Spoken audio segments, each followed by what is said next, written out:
You're on. Believe it or not, you're on.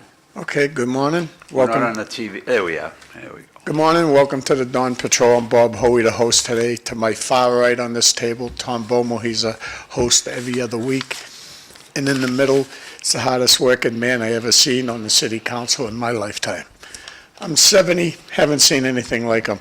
He called me last night, and I just left the Monday night dinner club and told him I had no one on the show. He says, well, I'll come on the show for you.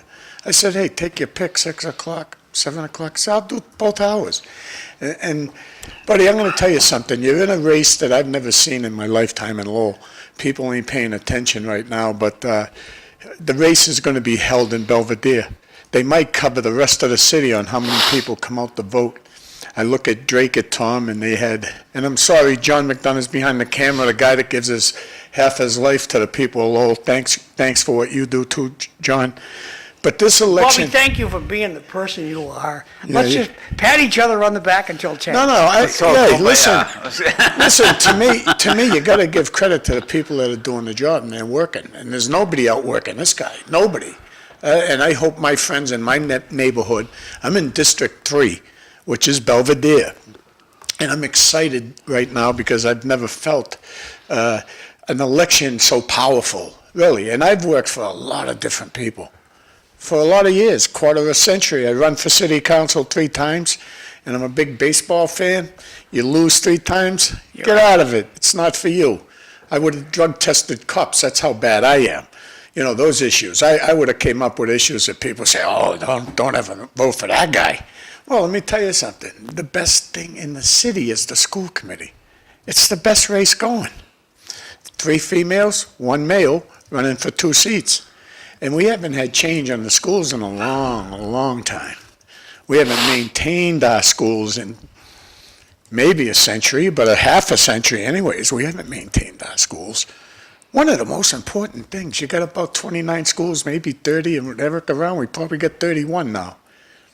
I don't know, but the most important issue to me, maintain our schools, fix our schools, educate our children, keep them safe, period.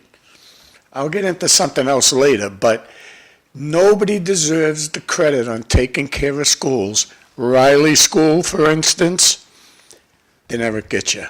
I'm sorry. It's the way it is. And the people of Lowell, if you know me, you live in my neighborhood, I'm telling you, you can only vote for 3 of them, citywide at large race. He deserves 1. Go ahead, John. You weren't here earlier, talking to Erik, and I was pleasantly surprised to find out that now the city combines all the custodians. So, Erik, can you tell us more about that custodian deal? Yeah, they don't do that yet, but The they is... the city and the school department, so the two do not combine yet. But in tonight's packet, you'll see that they have the authority to do it if they take a vote by the council. The state has pushed a bill through and made Chapter 7137M of the state laws says that they'll be able to take a vote and be able to combine the 2 if necessary in the community. So we've been looking at that for some time, and I just feel as though by not having custodial staff be able to do certain things in a building, we actually double pay for certain items, like changing light bulbs to painting little areas and stuff like that. So even painting whole rooms, and you know, their custodial staff cannot do that. But now that you have this opportunity, I think it would be in the best interest of the schools, the residents, the staff, and everyone to be able to combine these 2 pieces and see how we can make it work out. And let me just continue to say a few more things about what I love about having him around. I know I'm a pain in the neck to certain people, and I only really call the people that will get something done for me. Why call someone that's not going to get it done for you? I know I try not to call him anymore. I've called him enough because I say, Bob, you know, you can't call this guy with every issue you have. But the election, getting back to the election, I want my friends to realize this, and anybody that's paid attention, come on. If you paid attention to me, there's only 2 people that have been doing their job at the city council. This guy and Danny Rourke. Boop, top 1 and 2 to me. This is an opinion show, so I can say it the way I want. and anybody else on the show can say what they want. But we need to make sure this guy's still on our city council. You know, oh, Bob, he's going to win easy. Don't tell me that, okay? Don't tell me about who's going to win easy. Because to me, especially my Cambodian friends, Cam K, I know you're in Cambodia. I know you listen to us. I love you to death. We're lucky to have the Cambodian people in the city of Lowell. I'm telling you right now. You know, when you look at demographics, and you don't want to go down that road with me, but when you look at those are the things that affect our city, is who's living here. Well, I'm going to tell you something. We're very lucky to have the Southeast Asian people living here. And I think that's our biggest asset, is the combination of who lives in the city. And I could get into it deeper, but we'll save it for another show.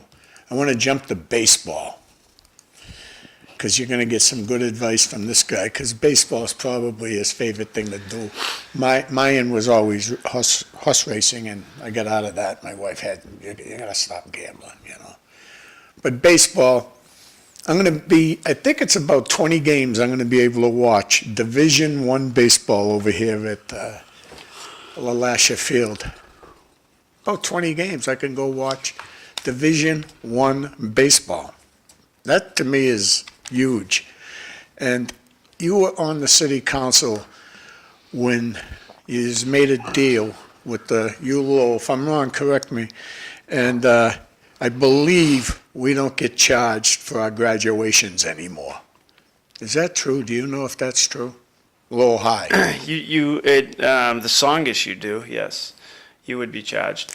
But LaLashia has a pack with it where we have days where it is free for the city to come into, 4th of July, and there are a couple other events that can go on there. So what we do is we try to take the kids from the city and give them an opportunity to play on LaLashia once or twice a year over there for a tournament that happens. So LaLashia is something that we all held dear to ourselves and wanted to continue to keep. But we just couldn't afford it with the city. We let it run into the ground like every other building, like the Smith Baker and other buildings. And, you know, when you look at those buildings, they require a lot of maintenance and upfront maintenance. And you can't hide monies and try to, you know, send it somewhere else and think you're going to get away with it. You may, because of the time frame that you work for the city. But in the long run, the city's going to lose, and that's where the self-interest come in, where our capital planning and our maintenance plans are some of the worst in the country when you look at our buildings and you look at our maintenance plans. So that's where we're trying to build up and try to switch. When you look at Drake-It did some amazing things, and I know people are complaining in Drake-It about little tax hikes, Tom, but when you have your town hall is completed, you have fire stations completed, police stations, a high school, when you look at that infrastructure upgrade and the monies that you paid pre-COVID to do that, you guys hit a home run. Yeah. The city of Lowell now is paying post-COVID monies and everything else because people are just jacking up costs because they're saying tariffs and everything else right now. So when you look at the cost of these materials to come in and the replacement costs in today's money versus when Drake-It did it, Drake-It made some unbelievable decisions. And if they maintain those buildings, you're going to see the cost savings over time out there where you now can shift it into other areas. And they do maintain them. I mean, It's amazing. Yeah. It's amazing to watch, and I think the Lowell can learn a lot from the maintenance plans and, you know, the investments that Drake-It has made. And don't get me wrong, there's turmoil along the way in Drake-It, as there always is on these decisions, but the end goal definitely was met. Yeah. You know, I just want to stay on baseball for another minute. Because to me, baseball was always a big sport. It was good. If I ever had an arm, I might have been able to play high school catcher. I was a catcher, but no arm. But I know how important it is to keep kids busy, number one. And a few years back, I remember preaching a little bit, not like Erik does, but I was telling people, you know, we got to look at our parks, the conditions they were in, and you know, he's even, when I cried about my field, Stratham Street, Stratham Field, he come to see it and he knew it was terrible. And they did try to do a little bit of work recently on it, and I'm happy about that. But people always say, Bob, baseball's not coming back. Lacrosse is taking over. Well, I don't want to believe that. I know Lowell has always been a big baseball town. Look at the money people have raised. They're all about Eric's age. They got together, they raised big money for Shed Park, somewhere over $50,000. And then Danny Rourke and a lot of his friends, and maybe more that you might know, look at the money that's being raised out there for Collie. I mean, we have some really good things. I don't want to sit here and just talk about homeless, because I'm going to bring that up next. We have a lot of real good things happening in Lowell, but all we see is the drug problems and the homeless problems, and it sends out that vibe, oh, don't go near Lowell. And we'll get rid of that soon, about 10 years. Sticking with Okay. baseball, Yeah. has there been any more talk of bringing another minor league team here?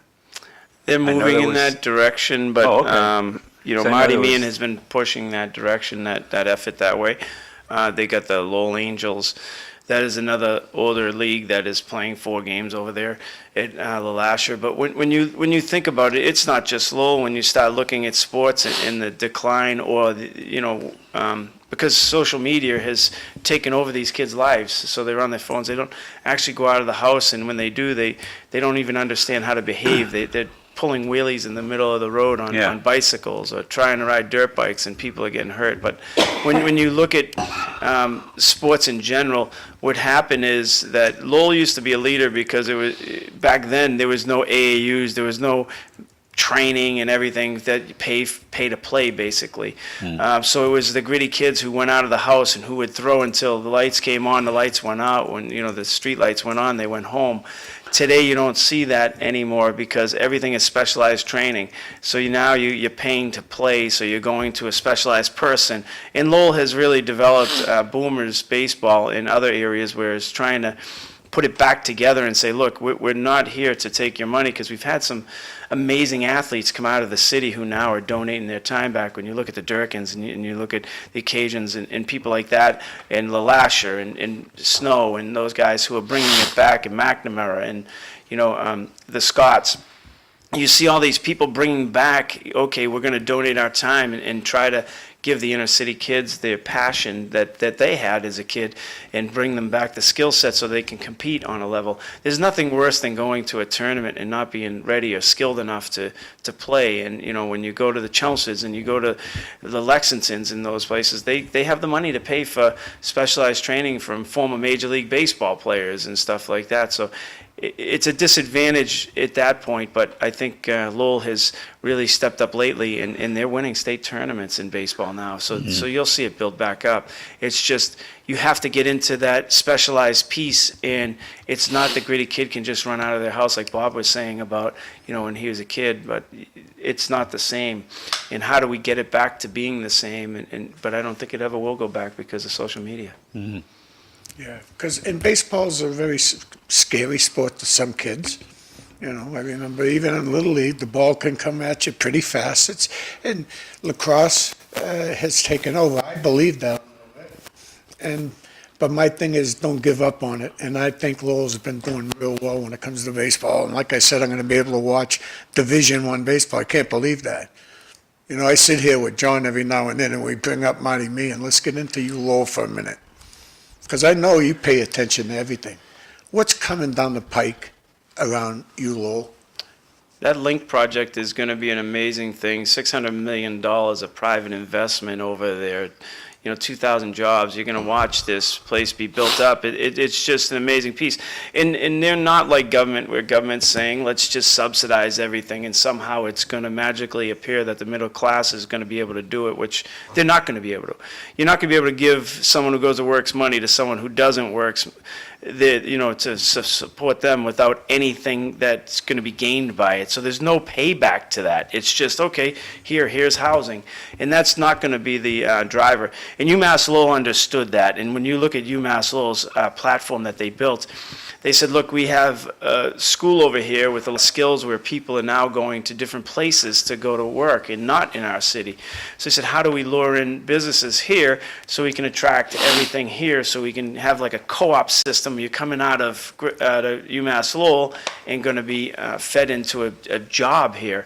And then once we put that piece together, we also are going to have housing for people. So they have the total package being built where, government is saying, okay, let's just subsidize. Okay, so what's the payback on the subsidy? Sure, you're going to bring people to a community, but you don't have any industry for them to go to work. So how are they going to get paid enough to actually get out of the subsidy?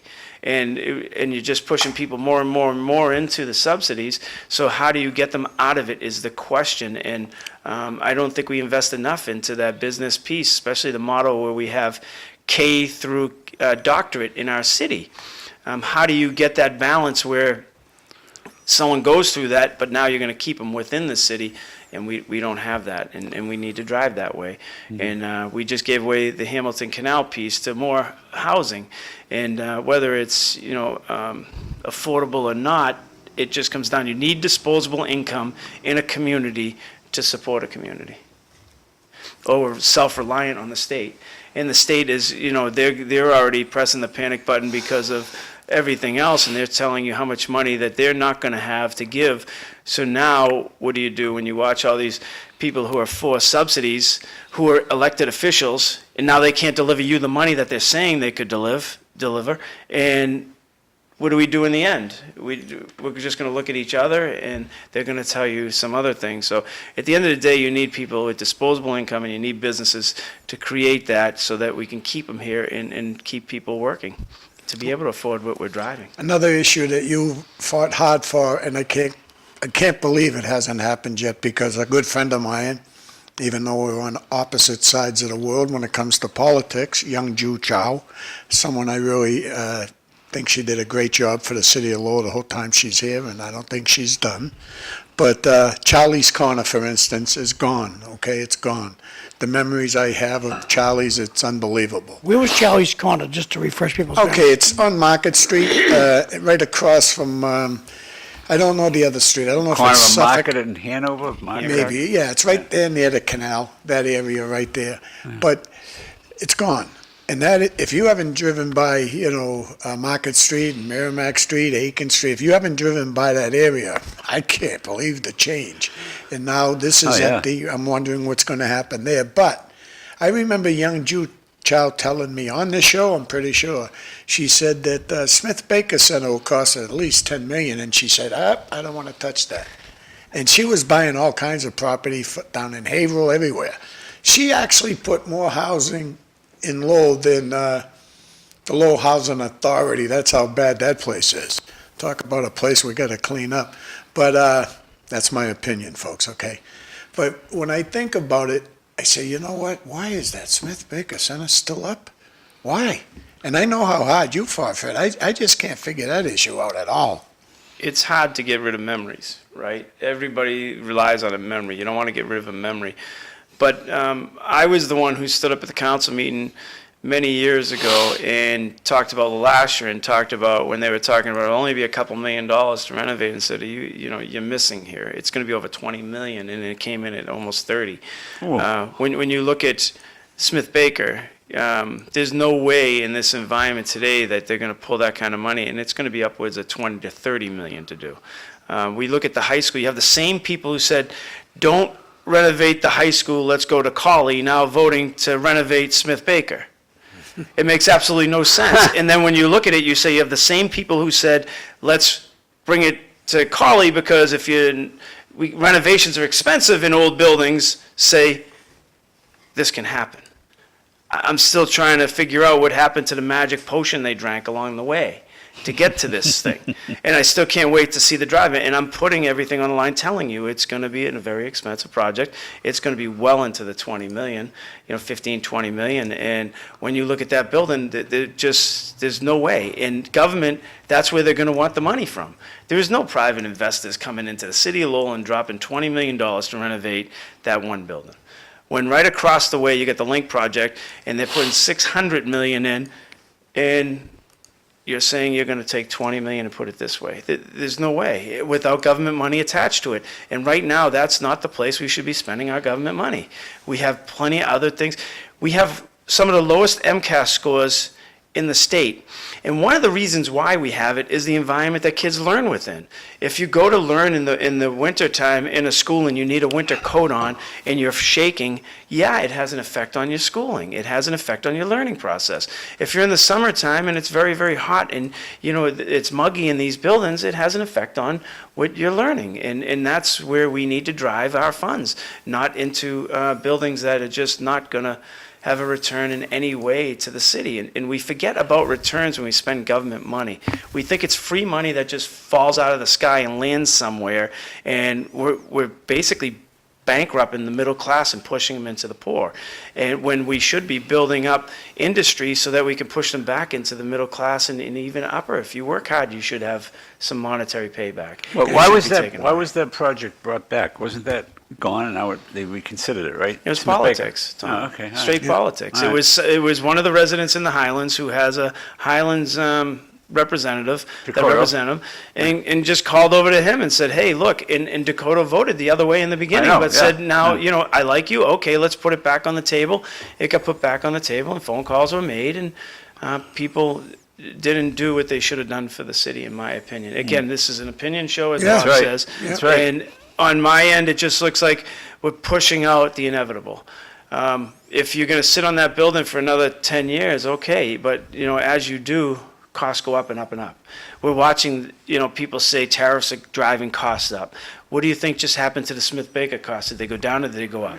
You know, when COVID came in, did they go down or did they go up? You know, that's the problem. And now demolition costs are gonna go up, if anything, so now it just costs us more money to take the same building If down. they that we spend the would've. 20 million, what's going to be there? Let's just say, An arts, they want to do an arts Arts, venue, okay, yeah, which, I mean, yeah, I another I art just, I place. just toured the auditorium yesterday, and you have one right here.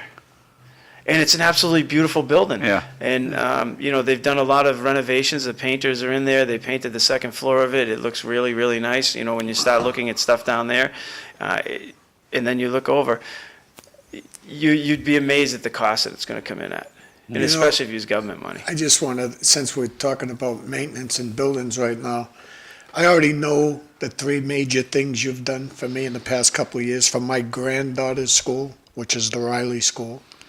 But at the same time, just so people know, 29 different schools, and you got the Bartlett, you know, the Robinson should have been torn down years ago. That's how bad some of these schools were. The Riley School still needs a ton of work, correct? No question. If you go through there, you remember those old Maytag commercials? Yeah. With the mother at home, and they had the tile behind everything and the stove. That's what that hallway looks like. It's tiled with pink and yellows, which are like dated to the 1970s 60s, or, and yeah, 60s. 70s, yeah. And it's very dated, and when you look at it, it's dark, it's gloomy. It doesn't sell like, okay, look at how beautiful this structure is, and on the outside it looks great, but when you open the door and you walk in, you see they're going to do the gymnasium over this summer. They're going to do the floor in there, which if you ever bounce the ball in there, it has dead spots. You can't, you know, so you can't really do much in there. It's an open space, but when you start looking at the areas, even the kitchens and stuff, they need to be upgraded, and it's not as easy as what people think when you have this many buildings. It's not this administration's problem. It's the long-term people who have been here who haven't looked at, okay, where's the capital planning? Where's the capital planning? How do we look at these things? Because realistically, you look at a budget today and people just go, okay. There's very few questions that go on and say, okay, where's the capital plan? We tried to capital plan out the fire trucks. When you looked at the fire trucks, you know, just because they're all new in the next year or so, you got to remember, in year 8, you better start turning them over, because if you don't, then you're going to replace them all at once again, rather than do one each year and have that in a capital process where now, and you'll have one that will fail within 8 to 10 years. That's just the, you know, mechanical devices, that's what happens, and you can always push it to a backup truck and move forward. So capital planning is going to be the key to the future of the city, and especially when you start looking at the drivers of like maintenance of buildings, the infrastructure, the water and sewer pieces is horrible, the maintenance. The fire hydrants is horrible.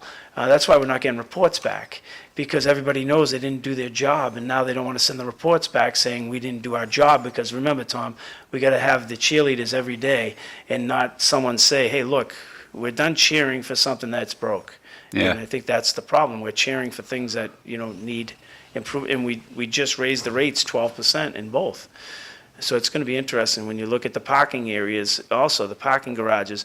We're spending $5 million to renovate a couple of them, and how did they get to this situation? How do we bankrupt this enterprise fund? All three enterprise funds are basically running in the red because they haven't been managed correctly.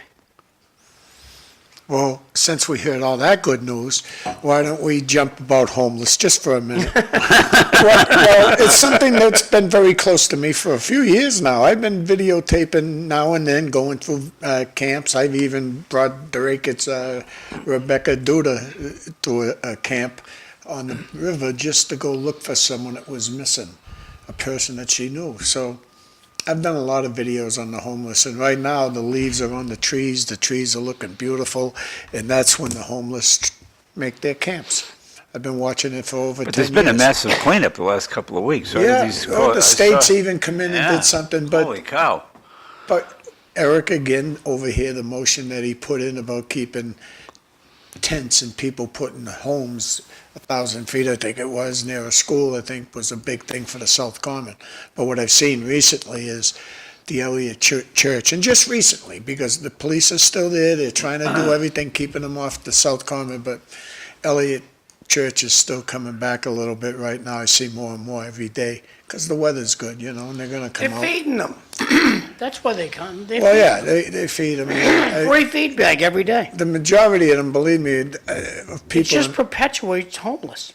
the majority of the ones that I know, and I tried to talk with homeless and everything. I've sat down and talked to them under bridges and everything, trying to get them to come on the show. I've actually tried to get a few to come on the show and talk about how you've been living out here. I have a guy I know, he's been 10 years, he's been living on the outside world.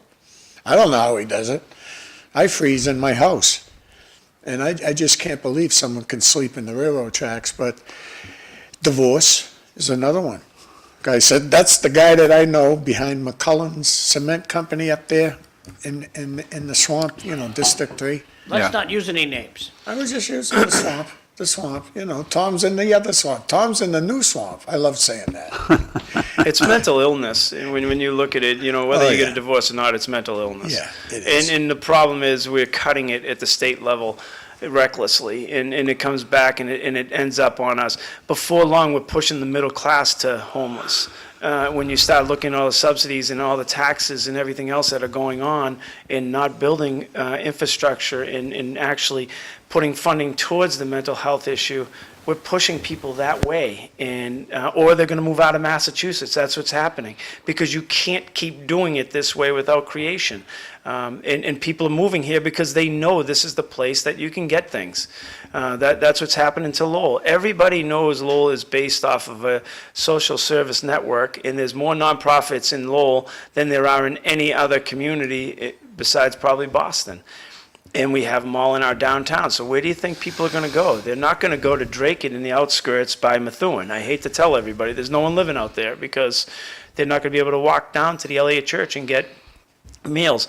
So how do you change that? And the numbers change over. We had the young lady and the man who accosted the young Chelmsford swimmers coming out of the restaurant over here. Well, the young lady's in rehab, and she's doing much better now.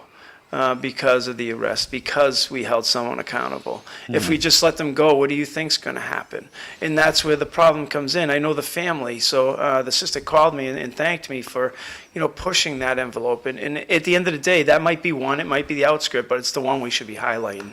We shouldn't be highlighting, all the other, let's leave them where they are because they're safe. Well, yes, they may be safe and they might like their environment, but I like my neighborhood too. And I don't want you stealing out of my cars. I don't want you in my yard. I don't want you accosting people and robbing them down the street or having a Class A substance and getting away with it. And then be put on a video for one of these people who are pushing things saying how he should be left alone and everything. And then he finds out, well, he's got 4 warrants for arrest for a Class A substance, for breaking in a house, for robbing from a retail store, from all of these things that were on this person's record that they have warrants for, and you're promoting, leave him in a safe area. Well, what about us? This is our neighborhoods, and we need to protect them also. So there's two things going on, and most of the people who are pushing to do these things, they don't have the homes and they don't have the environment we have. And it's self-choice. If you're going off to college, and you should review what you're going to take for a college major, and if it isn't going to pay the bills and you're going to pay $200,000, you might want to rethink it. If you're going out to college and you're going to pay $200,000 and you're going to come out making $20 an hour, you might want to rethink it. I can give you a job that's going to make more than that right away. And I get you have passion for the thing you're going for. Take the job for the $25 to $30 an hour and take the college classes at the same time. You know what else had a big effect on homelessness? Probably at least 25, 30 years ago. I forget the governor. It might have been Dukakis' time. I'm not sure. But they took a lot of money out of mental health, especially like Danvers State Hospital, Tewksbury State Hospital, Bridgewater. And then we started to not incarcerate people. Incarceration, to a lot of people, it doesn't work, okay? But it does. It does. When you see some guy come in, heroin addict, down to the bone. We have to take their clothes off to make sure they have no weapons on them, and you look and you go, oh boy, this guy looks like he's ready to die. 90 days later, incarceration, you know what it does to the kid? Brings him right back. We got one up there, Tom. Respectfully, the city moved the homeless off the common, but other parts are overrun with people who don't contribute to society. If the city keeps raising water and real estate taxes, there'll be no middle class in Lowell. I like that one, DW. But yeah, there's a nice picture that John was just showing me. That's something else in my head. But I don't want to talk about the old Superior Court, what they're going to do with it someday. Well, the state, we have a state reps in our area who are pushing yes in God's country, which is that they can build freely on religious properties. If the state cared that much, they would take care of their own properties, and there's one right there. If you want housing, get down there as a state and rehab it and put it to housing that you want, and stop pushing it back to the local governments and then giving them pennies on the dollar to try to get these done, because you're running down communities with this. This was a beautiful building for many, many years. The state needs to come up with a plan instead of putting it off as, property that they no longer want. And why don't you go down there and take care of your own property? That's there. It would be like the city saying, okay, we don't want this anymore, here, yours. And just leaving it. And that's what they did. It's sad that it's come to this stage, but the state should look at their own properties and start taking care of their properties also. And you go back to, what are the state reps doing? What are our local reps doing? I mean, nothing, right? Regarding this whole situation with the courthouses, drive by District Court, boy, it looks like a hellhole down there. I mean, the back of it, it's a mess. I don't know, what are they doing with that place? The old District Court on Hurd Street. Yeah, they're pushing it back to the local communities and saying, you can have this if you want it. And we're looking another renovation job. Right, yeah. What do you do? And they don't give us enough money to do that. They'll give you upfront pennies on the dollar and say, here you go, make your community the best you can because we have this prime place for property. But when you look over there, you have to wonder how you're going to get that. And every day that goes by, it's the same thing with the Smith Baker. Every day that goes by, it gets worse. It doesn't get better. There's no environment within it. The heating's off, the air conditioning's off, the water and sewer's off within the building. What do you think happens to a building? Go home and shut off for 6 months and see what happens to your home. It's a sad state when you watch that and people not look at what their investment, what are your assets and how do you take care of those so that it doesn't cost 10 times, or it doesn't really run down a community. Because when you look at this neighborhood, John has said it many times, they're worried about what's going to go down there. Another great thing, a positive thing about Lowell. All right, I'll read that, Tom. The homeless are not cost-free to the taxpayers of Lowell. Aren't we paying for the cleanup every time they get moved? Those cleanups, a couple of them are incredible. But the last one was not the city of Lowell. It was the MBTA that paid for the cleanup. State, right? Yeah. No, it was the MBTA, Really? the railroad. It's their property, so they sent somebody down. And I believe Mill City Environmental was the group that helped them clean it up. When you're not on the school committee, you don't tour the schools. You toured Lowell High more than I have in the past couple of years. But I remember they tried to stop me from visiting schools. And I always said to myself, how am I going to learn what's wrong with the schools if I can't tour my own school system? And I'm one of the bosses, right? It was incredible. I know who put that motion in, but that's a story for another day. to keep me out of the schools. But, Well, they're afraid you're gonna see I went, something. well, Character. I Just talk did, about it. listen, I don't go into the mayor's office. I went to Danny's office one time in the past year, and I said, Dan, and all I said to him was, do me a favor. I know you're moving, pretty soon we'll be moving the kids out of the old Lowell Trade School, the freshman academy. We're gonna move them over to the high school. Well, I don't think that's happened yet, to be honest with you. I gotta shut my phone off. My diabetic buzzer's gone, I'm sorry. But, I went into Danny, I said, do me a favor. I says, don't let the nonprofits take over Lowell Trade School when it's empty.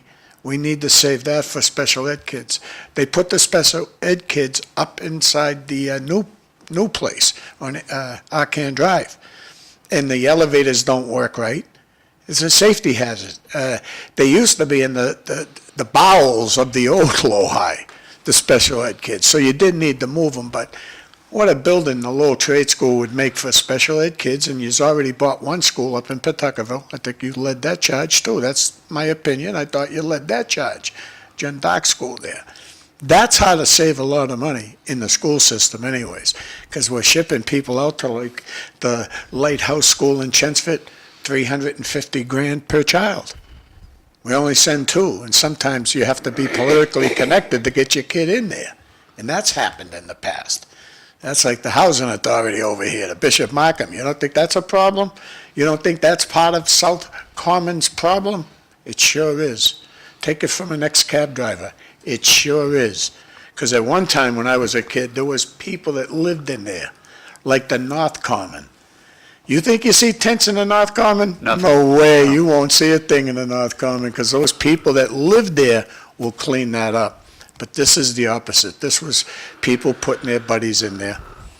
You know, a lot of young people that don't deserve to be in there. If you have a handicap, you're elderly, that's fine with me. But there's a lot of phonies that are in there, and I've watched it over the years. And so there's a lot of issues when it comes to homelessness. But you got to admit, there's young characters here, the city council. They've done more than I've seen in years. When you look at a lot of these issues, for many years in the city, no one would bring them to light, so they just festered and they got worse and worse and worse. Bringing them to light means people will have to take an action one way or the other, or they'll be held accountable for it. So if you don't bring things to light, nothing will change. Our roads were deplorable when we started. You know, when you look at our school's facilities, they were deplorable. We went to the Pawtucket Memorial, mold all over the place, and now, you know, we're trying to push that issue. You went to the Star Closer, the bathroom stalls are falling apart, and they decided they were going to knock those down and build them into prison walls, which out of block, and we pushed and said, look, that's not going to happen. We're going to put in the right, you know, petitions and give these kids an opportunity. And, you know, the Star Closer is always an interesting one for me. When I drive by, there's this beautiful mural on the side of it. But inside, the bathroom stalls were falling apart. And you're like, well, what's more important? Is it the dressing as you drive by, or is it the environment within? And I think you build something from within. If your heart is poor, it doesn't matter what you look like on the outside. And that's what's happening. And we're saying, look, we're not going to take this anymore. We need to go X, Y, and Z and try to force people to think. And I think it has made a difference. And hopefully we still have an opportunity to continue to make a difference. But at the end of the day, we're not going to sit back and watch, you know, fire hydrants not be replaced and the system just fall apart. We haven't lost one employee at the water department, yet we hire contractors more than ever at the tune of over $600,000-$700,000 a year. But not one employee left. In the prior cases, the same amount of employees just to be able to do the work in the system. So what's happened? We just filled it with our friends that were not capable of doing these jobs, and now we're trying to get it back, which is pretty good. Mr. Bomil, as state representatives become city managers that get extended contracts while still remaining, with time still remaining. Good point. Good point. The last 3 have been former state reps or senators, right? So, and it's funny, you talk about these issues at Star Closer School, the Riley School, Pawtucket Memorial. And I'm hearing from a city councilor. Again, I'm Drake, but I follow Lowell politics. I don't hear school committee people talking about this stuff. Bobby, I mean, No, they talk. They do, but well, maybe I'm missing the boat. they get drowned out because the facility's not theirs. They have to defend the piss poor score they get with MCAST, and they cannot. And there's no one, not one child is going to stay back this year. You could skip the whole year, you're getting promoted. Doesn't make it, you don't have to go to school, don't take tests, you can be terrible to the teacher, you can be mean to the principal, you're getting promoted. There was an issue in Drake, like I was saying before the show, we retired 10 years next month in July. And there was an issue with the parent called me about an issue at one of the schools. I called the superintendent, he says, let's meet. I met him at the school, talked to the director of maintenance, Andy Graham at the time, we still the director of maintenance, and it was taken care of. It was not a semi-major project, but it was taken care of like instantaneously without even, but the school committee, what I was impressed with, the superintendent was hands-on. He didn't just say, I want to look at this too. He didn't, I don't know if that happens in Lowell. One of the biggest things that I think changed over the past 25 years is, I don't want to use the word hatred, that's not the right word, but academic field and the trade field never liked each other. I went to Lowell Trade for 1 year. I bounced around. I went to 12 different public schools, folks, 12 different ones. Talk about bouncing around. But the Lowell Trade at the time, they didn't like sharp teachers. The math teachers, the English teachers, and the science teachers, they were on one side, and academics did not like the tradesmen. But now that world has changed. And to me, there's no bigger issue, actually, when it comes to schools than us having another Lowell Trade, Greater Lowell Technical High School. Could we use another one in this city? Of course we could. You could tell me all day long there's only 70 people, Mr. Hoey, on the waiting list. I believe that, but there's 1,000 that are needing it. And I got to give a lot of credit to Cliff Krieger, which I hate to give him credit because I always want to have more views than he does. But he's talked about that for years, having a second school in the city, because when I tell people out in Townsend, in places where my grandson's, by the way, is going to the Neshoba Tech, which I'm excited about, when I tell people, Lowell High School's got about 3,200 children, maybe more, because we don't know the population of our city, never mind the population of our high school. It's ridiculous how big that is. And people say, they can't even believe it's that big. But I tell all the kids, like I did, thanks to Eric again on Facebook, he told me you can get your car washed up at Alumni Field by Lowell High Baseball for $5. For lacrosse, Pardon me? I think it's $10. No, It was baseball this weekend. I think it was $5. Last weekend it was baseball for Okay. $5. Yeah. Lacrosse Yeah. this weekend? I gave him 10 anyways, but it was a $5 bill, but I talked to a bunch of baseball players too, and I told them, hey, did you guys beat Chensford? Oh, because that's all I really want. I want you to beat Chensford. Then we'll go after Central Catholic. Lowell High basketball almost beat Central Catholic. Just to say that tells me basketball's on the way up. Cross-country track, to me, pretty hard to beat Lowell in that issue. Wrestling, believe me, it's coming back. Mr. Hoey, come on. We're not going to beat Chensford anymore. We're not going to beat Central Catholic. I told you, when you got a feeder program like the middle school wrestling program right now, right? Watch and see if wrestling don't come back.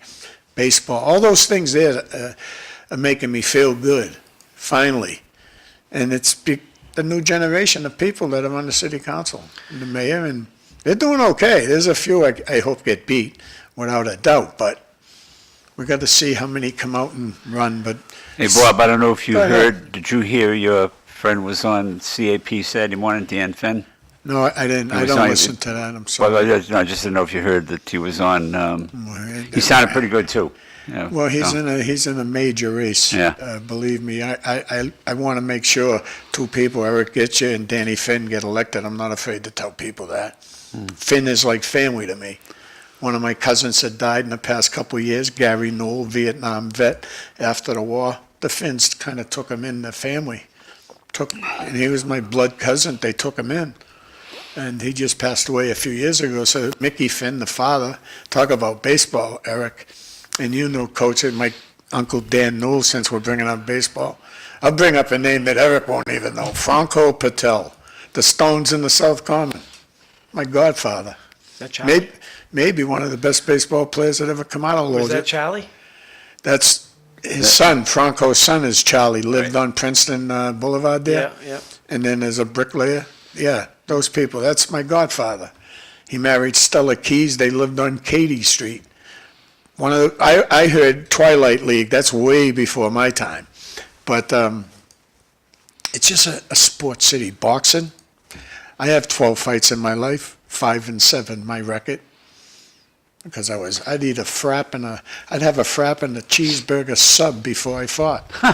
No, really. Couldn't go any heavyweight, even when I wrestled as a freshman. Any heavyweight that could make it to the third period's going to win. We were out of shape back then. Nowadays, these kids fight 3 rounds. We're like, it's nothing. Everybody's in good shape. When you look at sports today, you'll see like the tennis team, there's 140 kids that go out for it. It's an amazing thing, and no cuts.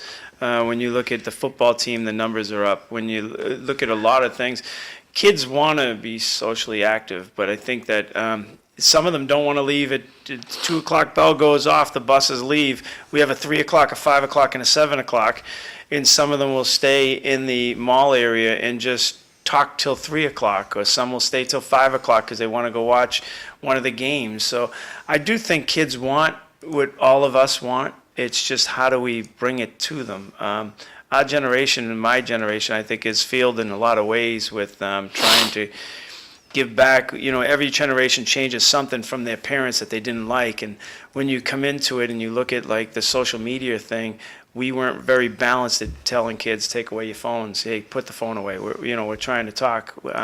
We interviewed a younger person not that long ago, and they couldn't make eye contact to talk, during the interview, which is something that Wow. I think that's where you need to train people. If you really want to go to, education has the 3 layers to it. From kindergarten to 3rd grade, we need to invest a lot more to try to get people reading. Yeah. And if you can do that, you're going to most likely be successful in reading. And then when you get to the middle school area, you're going to have to look and say, okay, how do we start to develop the finance piece and try to understand what is money? Because money's no longer like we grew up in a dollar. We think a dollar, we think paper. Now it's a plastic piece of thing handed to somebody, and they no longer have that in their pocket, and they know if they give this away, there's no more. You have a piece of plastic that you go in and you just hit it, and you don't know if there's ever any more. It's monopoly money. And they don't even carry money. Kids don't carry money. I mean, my own kids who are in their 40s, I mean, Venmo. Venmo.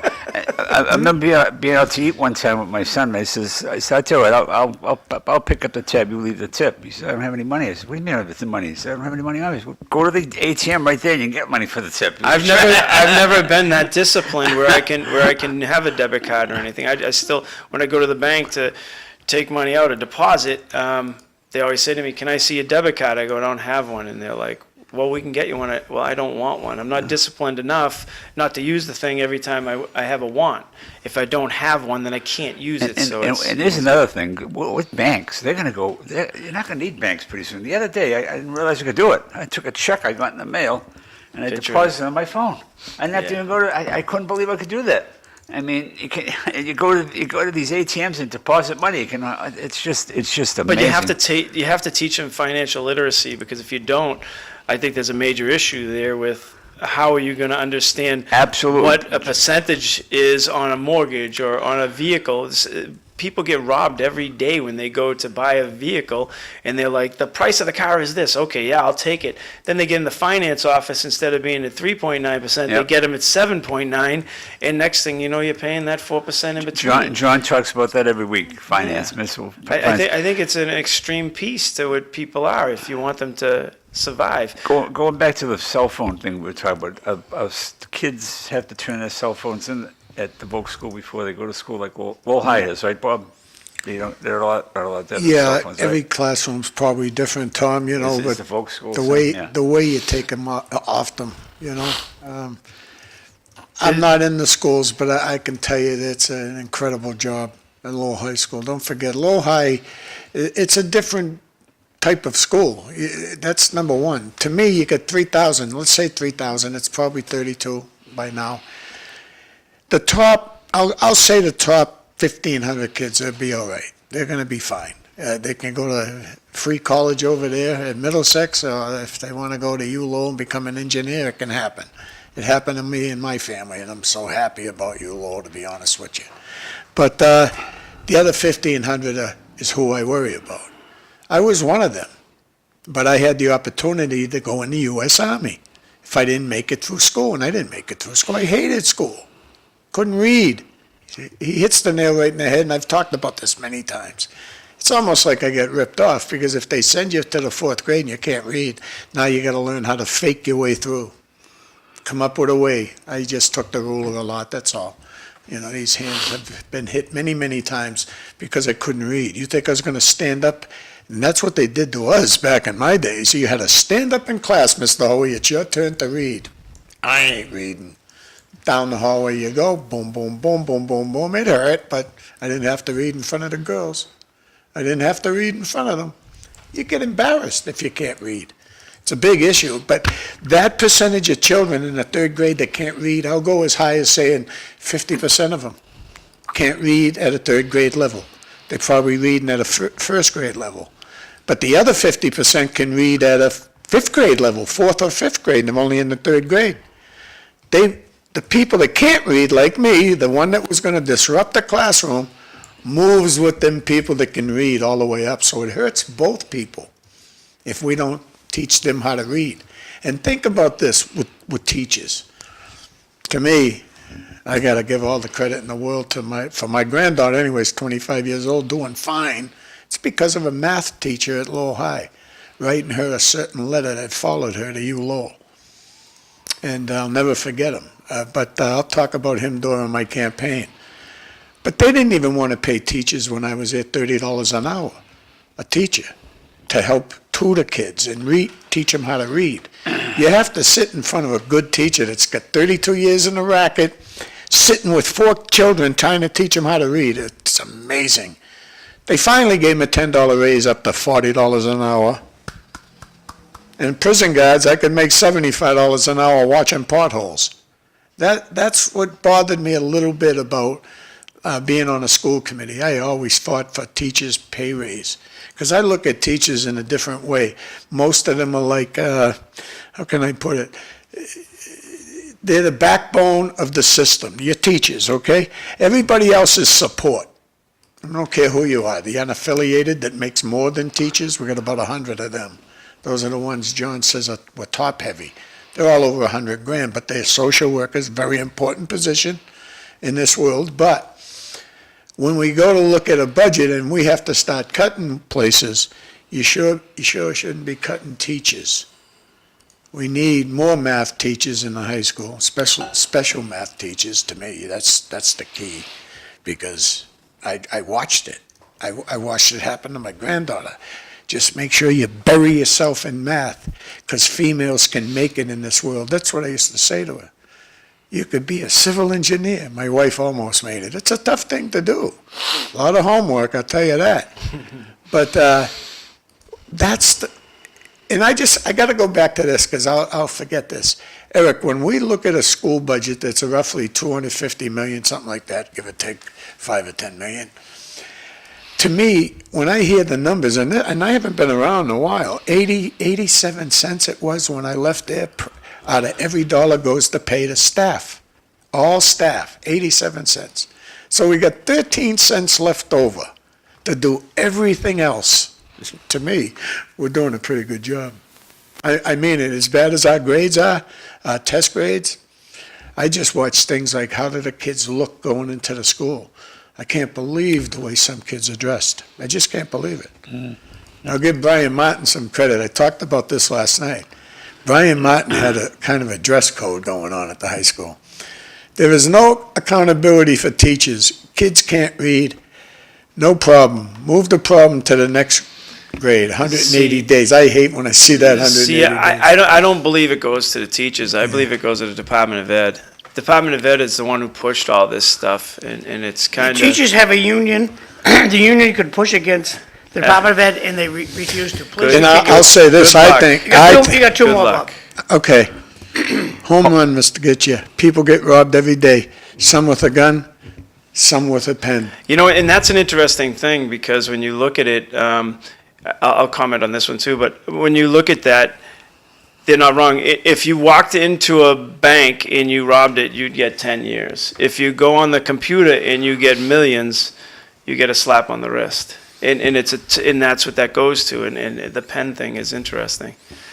Unfortunately, back in the day, the vote was referred to as the joke because I- they were all the misfits went. I believe that was just a stigma that got put on the place. It's not true. Our generation, I went there, and our generation didn't believe in that. That's why it's where it is because if you look at my generation and you look at the next generation after, you'll see how successful those greater Lowell kids were, and we're the ones laughing. So everybody who said that, when we went there, we had teachers who absolutely cared. When you look at Mrs. Darling and you look at all of those people that were out there, Mr. Machado, Hewitt, you'll see that greater subs. Lowell, they may have said that, but it's not.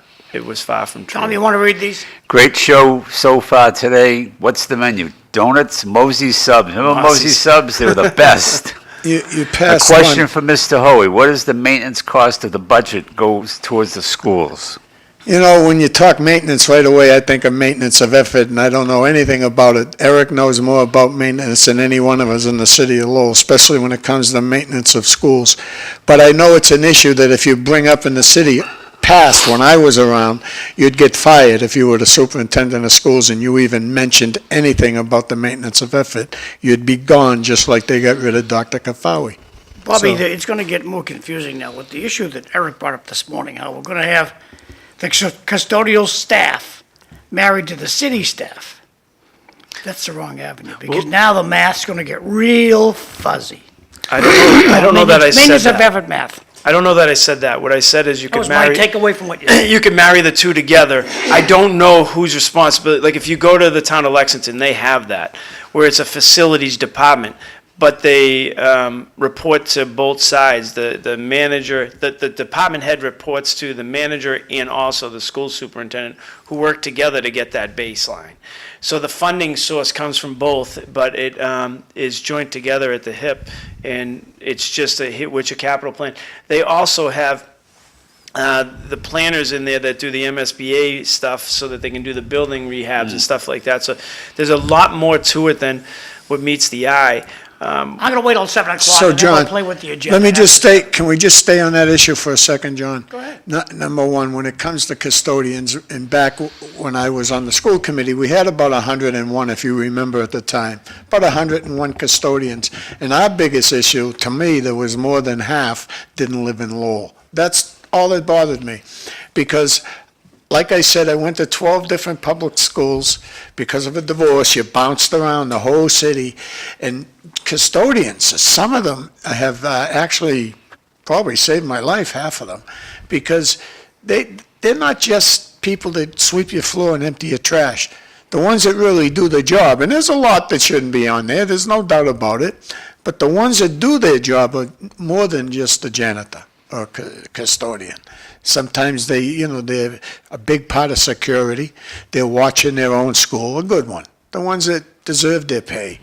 So you got to be careful when you talk about what we're going to do, privatize it. I'd never talk like that about people that have that job, but I do want them from Lowell. We had some great ones that we lost. That's what scares me more than anything. The Maury School on Pine Street. Bilby, I don't know his first name, 40-year custodian. Now, he kept that Maury School immaculate, even the outside of it. Same thing over at the one on Mammoth Road. McAvenue, no, is that McAvenue? I'm forgetting the names of the school, but it's on 4th Ave and Mammoth Road. Manny Silva, how many Manny Silvas have you known? We lost him with 37 years' experience. Don McGovern. Don McGovern. When you start losing them, it's the same thing in the police department, I'm telling you. Fire department, Steve McCabe, Donnie Milanazzo, Charlie Norman LaFave. Ninto. I can keep going, names after names. Some of them are dead. My best friend, Donnie. Bobby, the thing is Milanazzo. that nobody stays anymore. I mean, I talk about it all the time in Draco. When I started there back in 1980, the same people were there forever. They never left. People leave now. They don't stay. They don't stick around. They're going for the better job somewhere Tommy, in the Lowell. better people get drafted. I mean, Eric, you went to Lexington, right?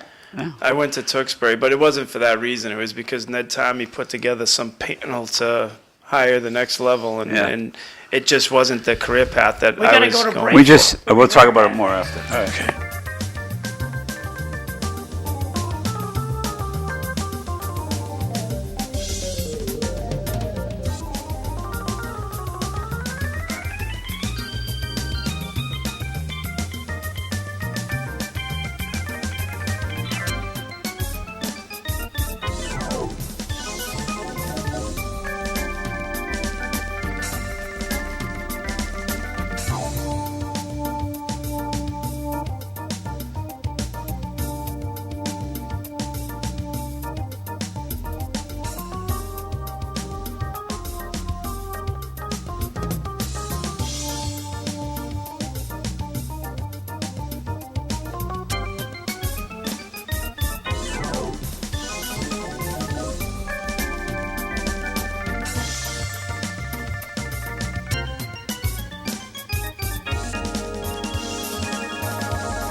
Good morning, welcome to the City Life Show. If you're watching the Dawn Patrol online, thank you for that.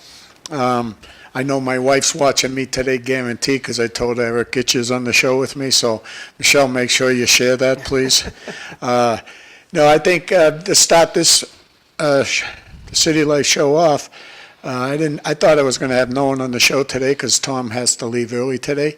And we always need someone like Erik to be on the show because when we don't have Ned Tarmey around, we lose views. That's all I care about, how many people are watching. But I talked to Ned. I talked to Ned last Nielsen night. ratings. Hey, I did. It's important to me. I think it's social media is a big part of what's going on, even locally, because you don't have too many places that are teaching the people anything, you know. And I don't think people are paying attention, to be honest with you. It's a very small number of people that are paying attention to local politics and what Erik does for us. I don't think people really follow. Oh, no, and I'm going to talk about Drake more Go next ahead, week because Tom. we weren't on in Drake this week, so I'll bring it up next week. But just bring up the election. The election in Drake, it was just nobody's paying attention. Yeah, no You one's had paying a guy running for selectman that stated he was against the trash fee. He was on fire because he said that. But now let's see what he's going to do when he gets in there. If he's going to do anything to repeal the so-called trash fee, it's not going to happen. So The guy we'll talk Drake next week because, like I said, Yeah. John had told me we're not on in Drake this week. So When we talk about facilities, right? Go ahead. When you talk about facilities, it's not a glamorous thing to talk about. And most people who are not comfortable with facility stuff will run away from it and just let someone tell them how things are going. And that's what's happened to the city for many, many, many years, is it's not a comfortable, glamorous thing to talk about. But now that you have people on a council who actually understand it and can challenge people to be better, you're seeing things start to get done. And it's like everything else. Sometimes people come in and they're told, they get marching orders. Don't ever think they don't. When department heads walk up there, they get marching orders. The meeting was already taken care of before the meeting because people are told, okay, let's run this. Okay, let's see. If they ask this, say this. Don't say that. And then they look down and you can see it. Maybe as a viewer, you can't see it. But if you're in the chamber, you can see it because the camera only focuses on one person.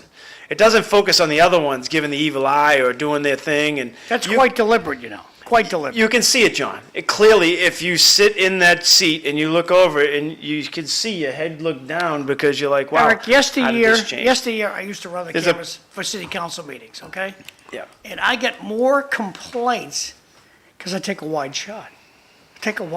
So here they are. Remember Mark Goldman, God bless the guy. course. So 58 Mark Oakland Goldman- Street, Mark Low Goldman- Mass. Oakland Street. 58 Quiet Oakland as- Street. crying his heart out to the city council. I look and the scoundrels are all up at the city manager's desk with their elbows on his. Mark Goldman's talking. They have their butts to Mark Goldman's face. They're all talking to the manager. off camera. I changed camera angles. I took a wide shot of the city council. So there are many of the city councils on the desk of the city manager ignoring Mark Goldman. And they're like, this is just a dog and pony show. So the very next day, I got chastised emails and, so angry that I put such a thing. Well, it's a public meeting. It should be public shown on the meeting. But now you have camera angles that are pre-programmed, and you can only use pre-programmed camera angles. You know the department head knows the answer when you ask the question and can't say it. I remember in the beginning when we asked about companies closing in the city and the overtime budget for the fire department. We come in at $1 million. We know it cost 2.5 at the time. And we say to the fire chief, okay, it's budget here, and you put in for $1 million. You think that's going to make it through the year? And you had to see his face look. And he looks around. I said, well, the last 3 years you're at 2.5 to get to here, and you're at this number. And he's just looking. And he's looking. And you're just, who told you not to put in the right number? When we first started the Parks Department, $30,000 in overtime, they're spending $140. But that's how they were moving money from large accounts over. Like healthcare, you can't really dial in the healthcare number because you don't know. It's too So bad they your inflate it by colleagues- $3 million and then push over monies. It's sad your colleagues on the city council can't process the finances. They do. It's can't and willing to do are two different things. They can't process what's I really think they going can. on. I think they can. It's you all think- online. Go online. If you pull up on the auditor's page, you go down to Munis right now, you're in May. Click on the April report, and you'll see some trends are like you only spent 60% of your budget, but 80% has gone by. What's happened? How come? And then you'll see them load up in expenditures from May to June and say, oh, yeah, we had this large expense. But that's where the challenges come in is, well, if you don't need it, put it back, we can redistribute it. But, this whole Christmas thing in about April. bond rating is always questionable to me. You got $15 million in free cash left over while you're overcharging the resident to get that $15 million. Okay, so when you look at it, it's all a crock. When you look at it, you say 2.5% is the increase in your property tax. That's not true. They're lying to you. It's 2.5%, and then they reevaluate, they reassess your property at another 8, so it's 10.5. Let's be real.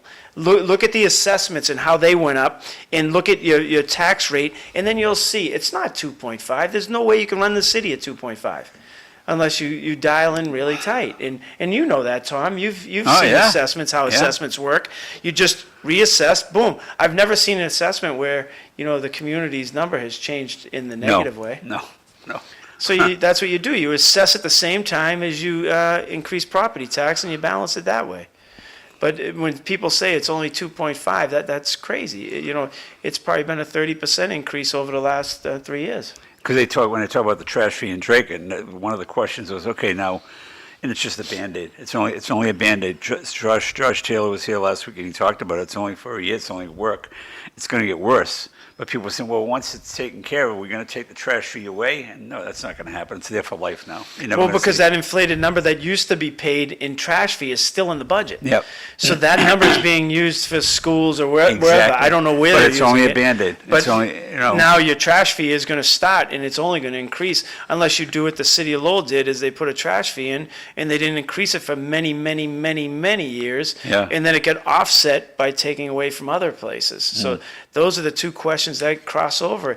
And I do think if you have a plan put in place, you gradually understand that trash fees are not cheap. To remove trash in delivery has been one of the largest increases in municipal budgets right now. Did you know, I heard this recently, that recycling in some section of Lowell, I don't know where, that they don't even do it no more. They don't do recycling. A section of Lowell? Yeah, this is what I heard. I heard that there's certain areas that the companies that we hire don't even go after recycling because it's so contaminated in a certain area. I don't know if that's true Wow. or not. Wow. Well, I the heard- housing authority is one of the worst. You drive through, I don't even understand, you drive through and you can see all their lids are over and everything, and why are we paying for that? That's that whole thing where you look, we got a working relationship together, but yet They needed $1.7 million of opera money for their elevators, yet we didn't even put an elevator in the new school that we just bought over in Pawtuckettville, right? And then when you look, we're doing like a paving issue down at McAuliffe, down in the Acre School, and when you start looking at it, you're like, half of their property is tied into ours. Why wouldn't they do the paving at the same time? But Yeah. there's back and forth when you start looking at stuff, and it's a tough balance to watch because some people are being favored.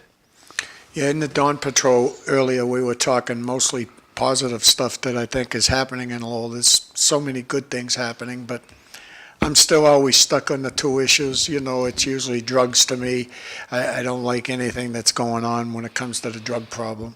I think mental health, no doubt, mental health is drug problems. Mental health is everything. I agree, but we have to start looking. And this state is a different state, you know. We need to not stop incarcerating people. When someone does something really bad, okay, violence, they need to be incarcerated. We need to put people undercover in the homeless camps and understand where is the drug coming from. Homeless people aren't driving to California to pick up the drugs and bring them to Lowell, Massachusetts. So who is delivering these drugs to the homeless? Where are they coming from? How are all these needles being used? We hand people needles. We know he's using. How can you not follow that person, understand where that drug's coming from that's filling that needle? And those needles are being just discarded without having to bring it back. So that's the question. How many people turned out to vote in Drake? How many registered voters are there in Drake? I think I heard the number was 10% of the. That's a stretch. I heard 7, but Seven? that's okay, yeah. All right. I heard I don't know 6. the number as far as, I'll look at how many registered voters there are, you know. Page 2, Bob. Go ahead, Bobby. All we want is accountability. We all know that government is not perfect, but there's no accountability. Interesting. Well, yeah, it's, Well, because every time you say something, they say, oh, there you go, being negative. And you know there's a problem. What are you supposed to do? Be positive? And hopefully the positive outcomes are coming out of it. And I do think you're seeing that. We've invested more into our roads and in our infrastructure than ever before. You're looking at the sewer separation that's going on in Centerville right now, and we're taking the overflows out of the streets, and now we're going to actually put them where they belong and try to get raw sewage when it rains like it has over the last few days off of our properties and put them into the wastewater treatment plant while separating off the runoff water into where it should go so it doesn't overtax the system. So when you start looking at all of the things that are going on, there are many, many positives, but our job is to not just sit back, but to try to make a better government for everybody. you know, I'm someone that we used to complain about maintenance of effort, okay? That was the city manager at the time. I'm going back a while now. We basically, it was Steve Gendron, myself, Bob Gignac, and on the other side, the city side, it was Rita Mercier, John Leahy, and Bill Samaras. You know, and we're fighting over maintenance and everything, and we just pointed at the city manager saying, listen, you know, we need nurses, you don't do that. We need the buildings repaired, you're not doing that. It wasn't his fault because they haven't maintained the buildings in maybe 100 years. I don't think they ever maintained them the way they're supposed to. But like I said to you, the things have changed now.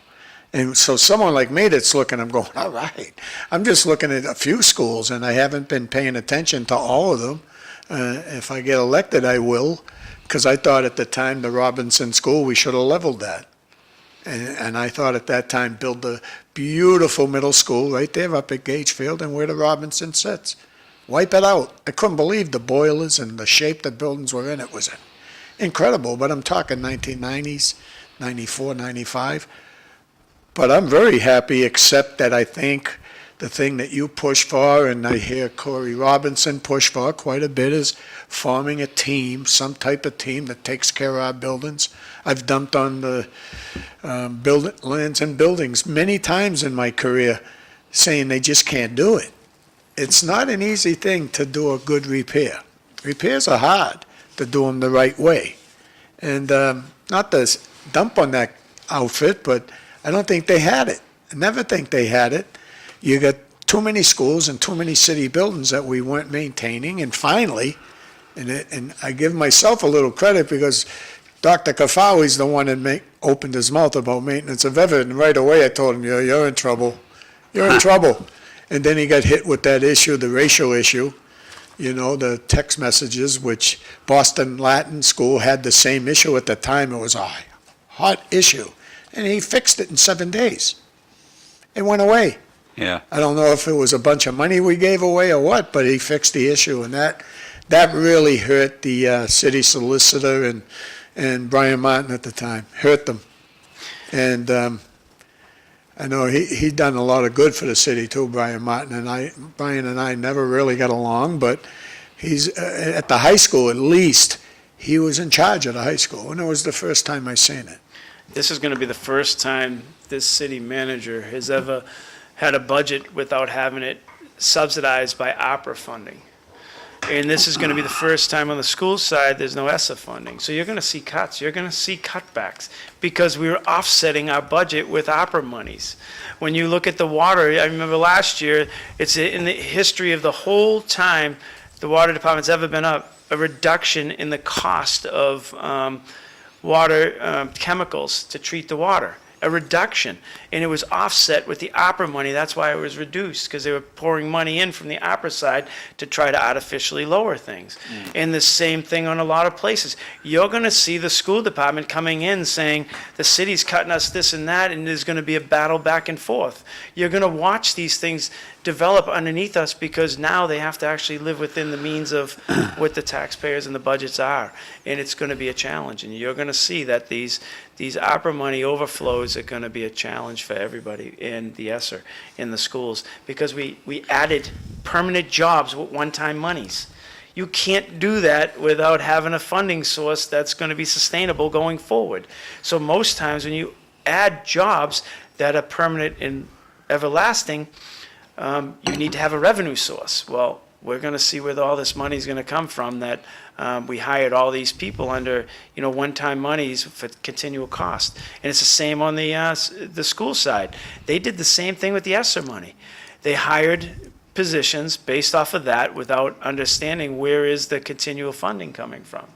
So that's going to be their challenge. And it's going to be interesting to see how we're all going to navigate through the battles back and forth over whether city dollars can go this way or whether the school department, did some overinflate. And I think, the worst thing that can happen is to cut back needed positions in the schools and also the city. But at the same time, people have to pay bills and they can't keep affording the way we're going. We haven't even had the high school project back into our tax bill yet. And look at our tax bills, they're through the roof. It's going to be very interesting to watch how people spent recklessly, in my opinion, in some areas, and now you're going to have to figure it out. And we talked about the Drake election, and this gentleman, Mr. Plummer, took an issue, the trash fee.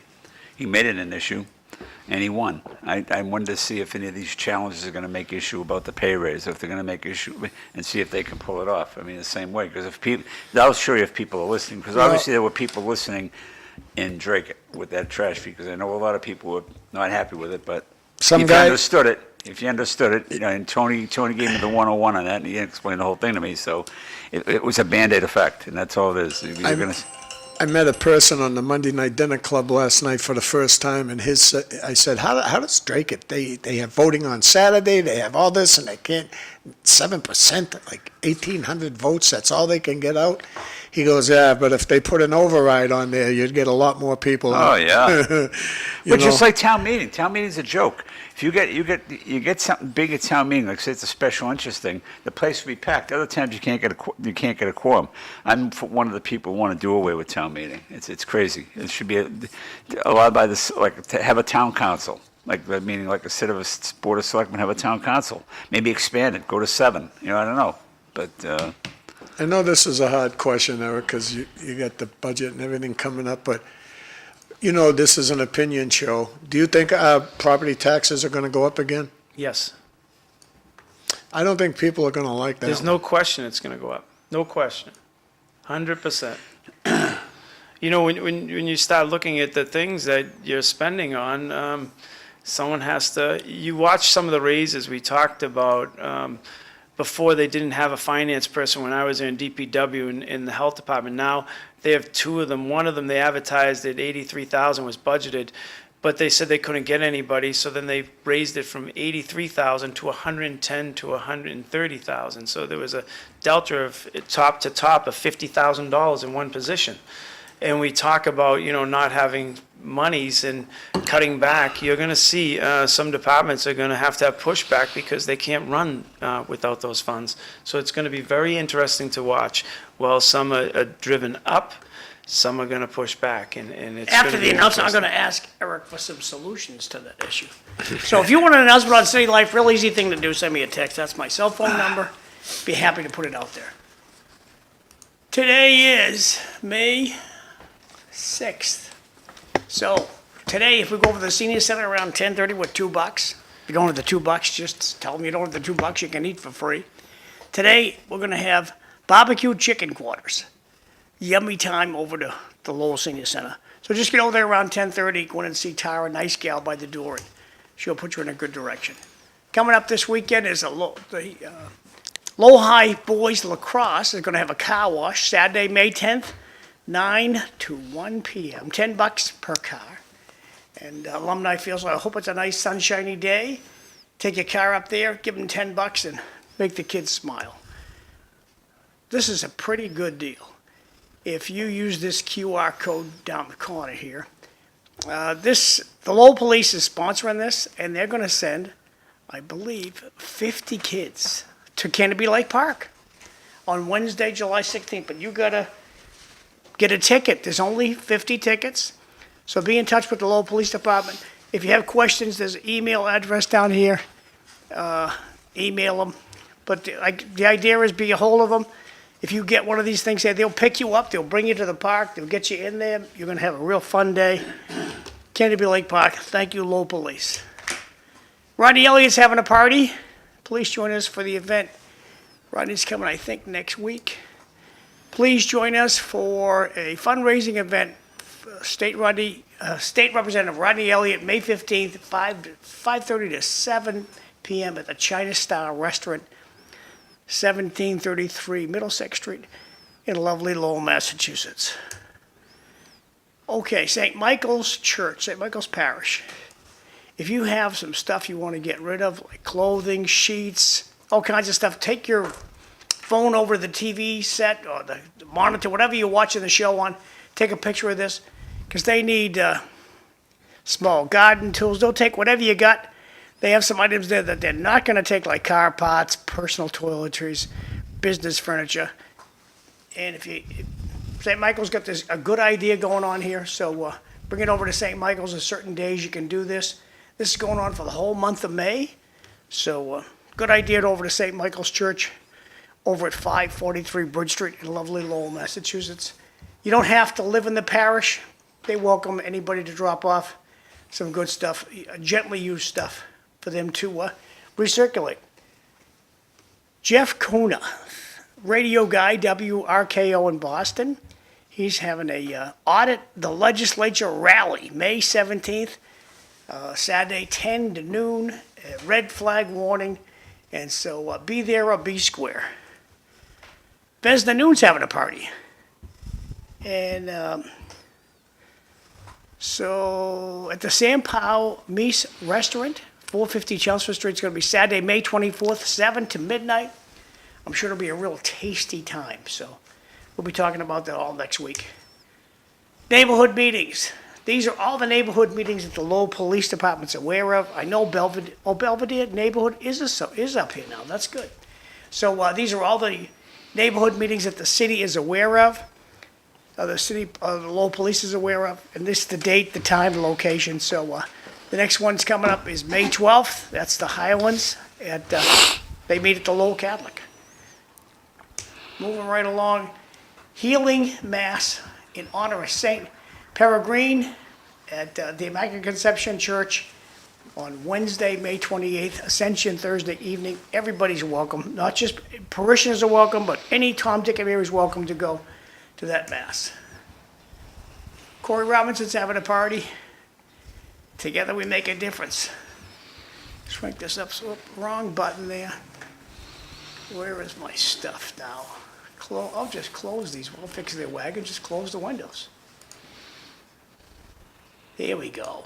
All right, so Corey's having a party on, there it is, Friday, May 30th at the Don Polsky Club.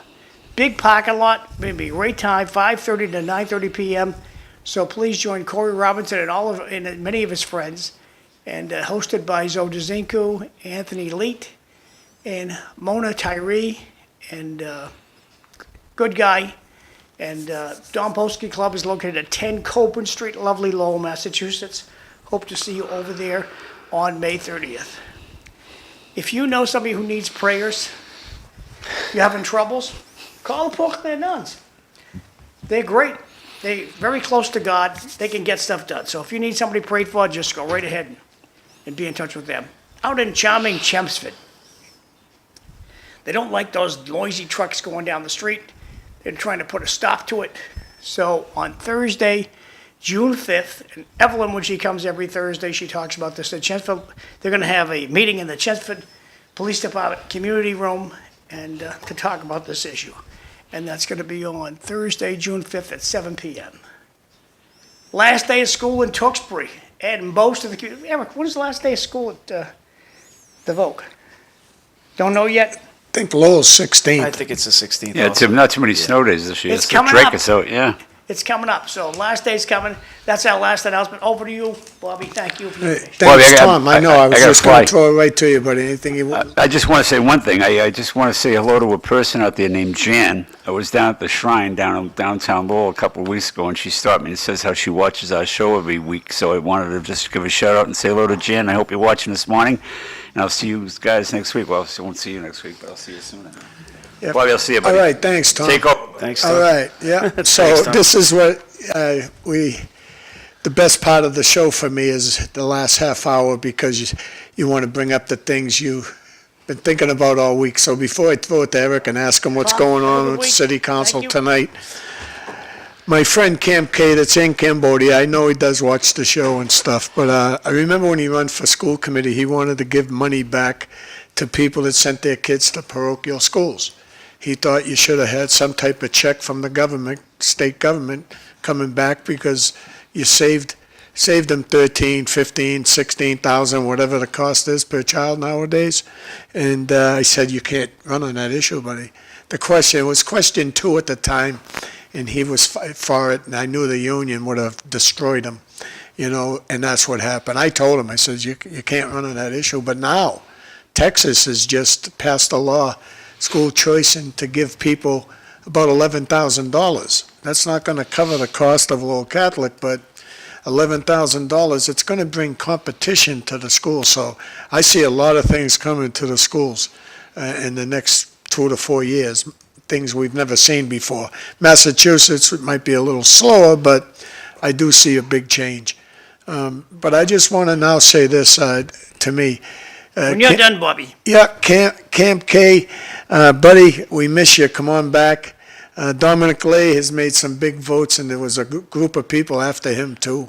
And it's a shame that people have to do that. And I know for sure there's people even after my friend here, Erik Gitschier. Who would want him after you? The guy is constantly going after everything. You want me to read that now, John? Yeah, there's 3 of them. Is anyone looking at waste, fraud, and abuse in law? Yeah, Erik Gitschier. Go ahead. Next one. Are they getting ready to tear up Hoey Street? Hovey. I mean Hovey, not Hoey. After just paving it within the last 5 years?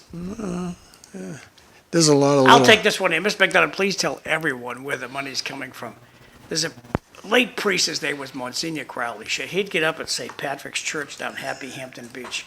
And he'd have a project every single year, so he'd get up there and say, we need to replace the roof. And I want to tell you, the good news is we have the money. We have the money. It's in your wallet. The bad news is it's in your pockets. And what Erik Gitschier is telling us about is we're going to have a tax increase. My words, we're going to have a big tax increase. And the city councilors are coming after your wallet. Spending money like drunken sailors for the last couple of years, all that APA money, hired all of our friends. You're not going to fire my sister, are you? we're gonna tell the taxpayers, we're keeping my sister. You're paying more money. That's what's coming. My words, not Eric's. Thank you. Back to you, Bob. Yeah, so I'm going to pass it over to Eric. Tell us a little bit about what's going to go on tonight. I think that's important. I know if you've been missing city council meetings and you don't watch it, I watch it on Channel 6. There's all kinds of ways to watch watch the it on replays. YouTube. Yeah, you can watch it on YouTube. But that's what you really have to do. People don't have the time. They don't have the time. And I know I have. Watch it at work, Bobby. Well, I'm retired, older people, especially people older than me. Yes, can they wake up? They're all up at 6 o'clock in the morning. That's who's watching the show. To me, more people our age are watching the show, John. That's what I believe. I agree. And there's not many other spots that you can watch to find out what's going on, except local TV or the YouTube. So pay attention what's coming on, Well, because you're going things to are pay changing more. because people are getting rid of cable, Bob. Yeah. I feel there's a ray of hope, okay? As long as I got someone like this character next to me, and I don't mean to call you a character, but, people don't see what you do. You already been to work this morning at 5 a.m., you just said. You just told me that. 5 a.m., then you run over here to be on the show to help me out. That's my thing. And it's unbelievable how many people, just this weekend, Jeff Cooner, He's a maybe? radio guy. Boston's Bulldozer, a great show. Great show, but it's no not city life. But Thanks, Jay. the effort you put into a job, I've actually had a person call me, right, and said to me, "Hey, I see you get along with Erik Gitschier. Can you tell him to take the heat off me?" I said, "What are you talking about?" He goes, "He wants us to work hard out here as a custodian." I said, "I ain't calling him on that. What are you, crazy?" I said, "Do your job. If he's after you, or in any way, shape, or form, it's because you're probably not performing. Do your job. Get up and do a little bit more." That's what I told that person. But it's just incredible to what I've watched you do since you've been here, and tonight your city council meeting. Anything really pending on you, a big issue, or what's going on? No, there's just, when you look at the council, you can have information reports because the manager's been rolling out different departments and highlighting what they have been doing over the last year or two. And tonight would be the parking department. And when you look at that, remember, we came into the city council, that department was upside down. I was the chair of one of the committees that pushed back, and we look at the revenues that have been increased. In 2023, there was roughly $60,000 in revenues gained. In 2024, 1.2 million. What were we doing at the time in 23 for their jobs versus what they had to do afterwards? So when your friend calls you up and says that, we're not asking for much. We're asking you to come in and give us an honest day's work for what we pay, and I think that's fair. When you look at the citations at that time, they were just over 14,000 at that time in 23, and in 24 there were 43,000. How do you do that? Because people are watching, as John says. When you start pointing out things, people think you're watching, so they start to actually try to do a better job. And I think that's what we need to do. And John highlights, how do we reduce areas, or we force people to do the job that they're actually supposed to do instead of hiring someone to do their job on top of their job. When you have two employees working half and half, that's really one employee. So let's try to get that to that one employee working. When you look at the water department, it's an interesting piece to it because when I was there, we very rarely, I think it was once, we hired a contractor because they drilled through the line on Bridge Street at the bridge. But, and one on Westford Street, it was a 36-inch water main that needed to be repaired. And we just didn't have the shoring to shore the hole with, so we hired out. Today, they hire out on the smallest water main breaks, and they hire a contractor to do it. It's now become the norm. Get the contractor to do it. Get the contractor to do it. Well, that number now is driven well over the $600,000 figure, and we still pay the same for the employees that work for the city. So that's a problem because basically some are not doing their job. Well, you call a contractor in to do your job so you can just look over the hole with a coffee, and that's not what we should be doing. So I think efficiencies in government is what we're going to get to, and we're going to get to that point because at some point I don't think the residents can afford our government anymore, the way it's being handled. And I think the manager has dove headfirst into it and is trying to get, as you can outline in the parking department, the increase in the revenues based off of the citations. When you look at the building department, same thing. We do Saturday walks. And when you look at their numbers and how they've increased and how many apartments now are being inspected versus before, and how, when we do the When Saturday you walks. think your job's gonna go away, you get mighty busy. Yeah, right. I mean, but that's our job, right, John? Is to try to get people to do their jobs. We want a better city when you walk It's down. also election year, and I'll play that game a lot. But I think the got numbers two- came When you're ready, Bob, too. 2 years early, though. Is anybody looking at how many employees we have and how many we actually need in Lowell? How much money is going to DEI? Next one. I'd like to give a shout out to Mr. Tarmey. I hope you're doing well. Well, I was on the phone with him last night, just so you know, and he told him Erik was going to be on the show, so I'd see if he'd get up and watch it. But Ned's wheels, his legs, he has a few issues going on with his legs, but he wanted to even be here today. He's not, I said, relax. There's a long time before this election's over. Just keep sending all the candidates you like a check, like you always do. But he's doing fine. Mentally, he wants to be back. But right now, I mean, he's 87, don't forget that. His legs just aren't working for him the way they should be. So that's the only thing holding him back. Mentally, we went on the phone for almost an hour. He hasn't changed much. He had a lot of things that irk him. You know that. Things that irk Ned Tarmey. Well, I told him one that irked me. And Erik's here today, so I'm going to ask Erik about it. The one issue that bothered me the most in your term on the school committee was when you tried to get us to vote for the city council seat there for District 3, Belvedere. And they appointed Corey Belanger at the time. But the election office, when they said there wasn't time, they can't do it, that stuck in me like in a bad way. I didn't like that answer. You can do it. Get it done. Let the people vote, because to me, that's why I like elections. I love local elections. There's nothing better than that. I like seeing my friends that are for other candidates, just like my sister's for somebody else. I love that. It's called competition. The more the merrier. I want to see a couple more, and it's early. Papers aren't out there. But when they ever said we can't vote for it, Erik, and I remember you going to bat for that, making sure we could vote, but My take again, was very simple, is that, the person who said you can't was hired by a certain person who had when you look at the stuff, follow the bouncing ball, and you'll see why we couldn't, which was not the truth. Shortly after Senator Kennedy got that home rule petition put through, boom, it was there. It was like 2 days. It wasn't a long time, and then they said they couldn't get the election. If you don't want to do something, you'll find a path not to do it. And I think that that's what happened over there. I think anytime you get an opportunity to do that, you just, you hope that people have the right to vote. That's what democracy is. And whether we like it or not, whether, the powers to be like it or not, I think people are not being held accountable to it. And this is an election where you can hold people accountable to their votes. Is the You city saw it. responsible for Shattuck Street or the contractor? It's, National Grid, I believe, did the cobblestone over. It's being looked at again. Councilor Corey Robinson had put in a motion, seeing what that was. That was last week, so they're going to be back out there very shortly. It seems like all the dust that was in between has washed away, and they're going to try to put some glue piece into it that will hold it. Erik, how do you feel about leaving unexecuted motions on the agenda?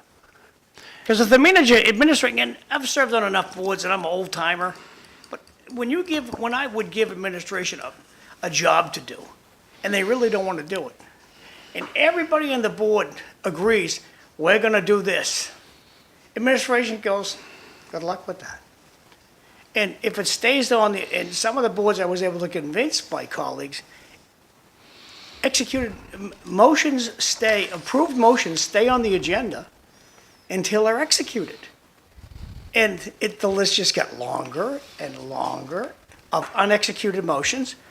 And they said, well, we have to get these off the list. No. You have to realize administration is just filling your ears with laughter and smiles. They're not doing the job you're telling them to do.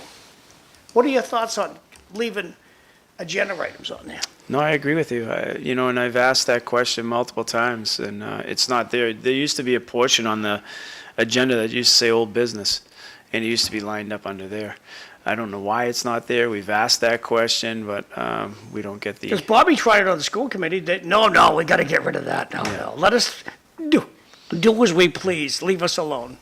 You know what, I remember one motion I had that passed, got amended by Bill Topia, but I wanted to see all the bids for like a hot topping job, a fence job, whatever, opened on TV that were over $50,000. And Bill Topia amended the motion to say 500,000, because if we did $50,000 bids and opened them on TV, we'd be there forever, so. But I never seen anything open on TV. I've never seen it happen, so. And for saving just money, and I know the city's going to be out of money, and they're going to want to dig into our pockets deeply. Any position that somebody retires, the city council should have to approve that position again.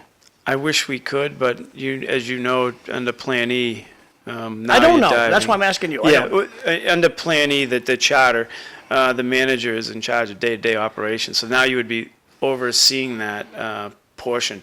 All we can do is cut. We can't get into back So and you make a forth. motion, I cut every position of a retiree the day they get. I'm cutting that position. I make a motion, every position is cut I when think that person retires. And now, your manager, he or she has to come back and say, I really need the guy in charge of the horse troughs to come back because we have to keep them filled with water. I think you would stall government in a lot of ways, because say a water treatment Yes, operator. Real easy way to get the cost down. I'm trying to explain to you. If you cut a water treatment operator like that, if they retire, if you cut that position, you have nobody at night. So who's going to treat the water? So that there are some fundamental positions that it's not as simple as just cut when they retire. Well, he could forecast, he or she, the manager, could forecast, well, the water trough guy, he's going to retire next month, and I need you to leave that position alone. It doesn't work that way. You can retire. I can retire tomorrow morning. I can walk in and say I'm done. Yep. And a lot of people do that because I call them the disgruntled end employee. When they get to the end, they're like, you know what? I'm going to walk in, I'm just retiring, boom, done. It's not as simple as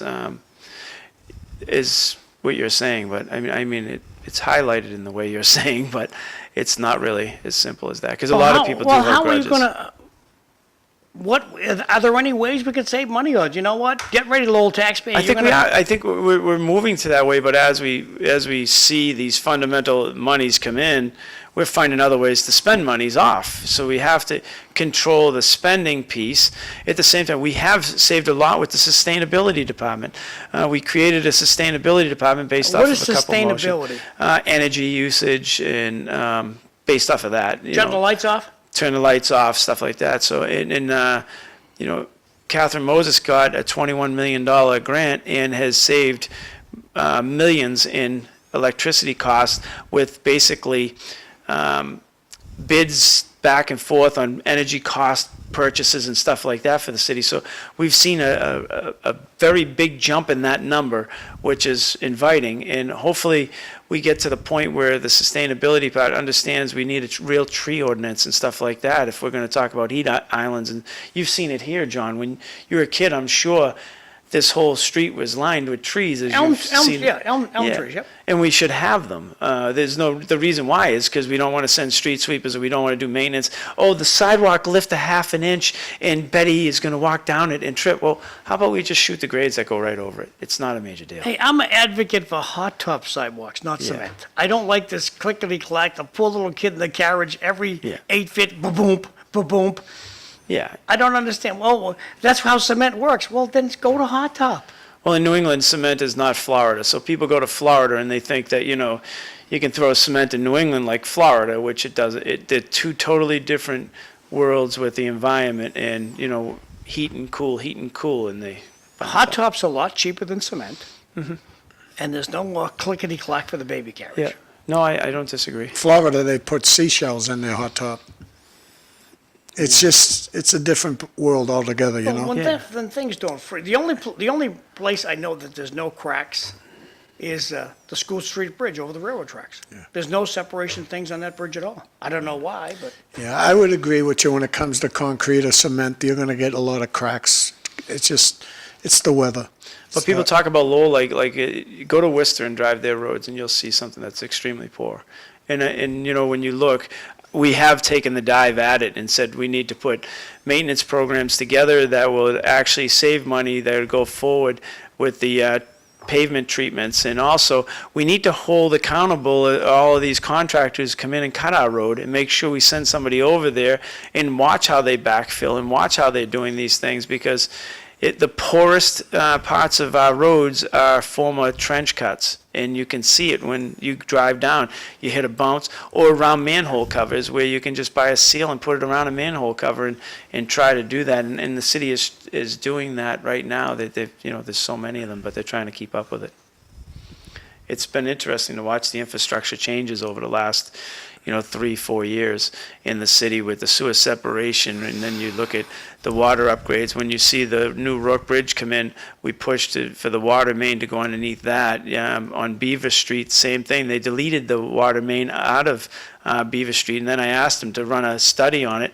When they did, they found out that they couldn't, and they needed to put it back. So that was extremely important for fire protection over there. So I think we are pushing in the right direction, and we have to have a safe city at the same time. And there is a cost.